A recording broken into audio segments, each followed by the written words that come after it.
Apat na batas ang pinauuna ni Pangulong Bongbong Marcos na maipasa ng Kongreso sa lalong madaling panahon. Kabilang dyan ang Anti-Dynasty Bill at Party List System Reform Act.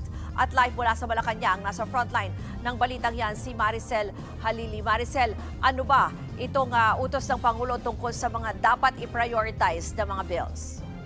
Yes, Ruth, bukod nga dyan sa dalawang nabanggit mo na panukala, isa rin dun sa mga pinakamainit na panukala ngayon na gustong gawing prioridad ni Pangulong Bongbong Marcos ay yung Independent People's Commission.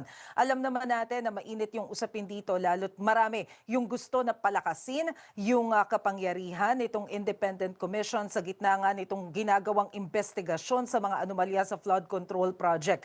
Base kasi sa panukalang ito, gagawin na nilang regular o institutionalized na itong Independent People's Commission nang sa gayon ay magdire-diretso yung body na mag-i-investigate dito nga sa sinasabing katiwalian, hindi lamang sa flood control projects, kung hindi sa infrastructure at proyekto sa kabuuan. At kagaya nga ng nabanggit mo, Ruth, kasama rin doon sa ipinag-utos ni Pangulong Bongbong Marcos sa Kongreso ay yung madiliin din o i-prioritize yung pagpasa dito sa Anti-Dynasty Bill. Pag inisip natin, ilang administrasyon na rin kasing inirereklamo at pinupuna itong political dynasty dahil nga pare-parehong apelido at pangalan lang naman yung nakikita natin na nakaupo ngayon sa gobyerno. So parang ito yung recently narinig natin na nais na i-prioritize itong Anti-Dynasty Bill at pati na rin itong Party List System Reform Act na alam din naman natin na kaliwat kanan yung mga pumupuna dahil nga dun sa sinasabing pang-aabuso dito sa sistemang ito. At yung pang-apat na panukala ay itong Citizens Access and Disclosure of Expenditures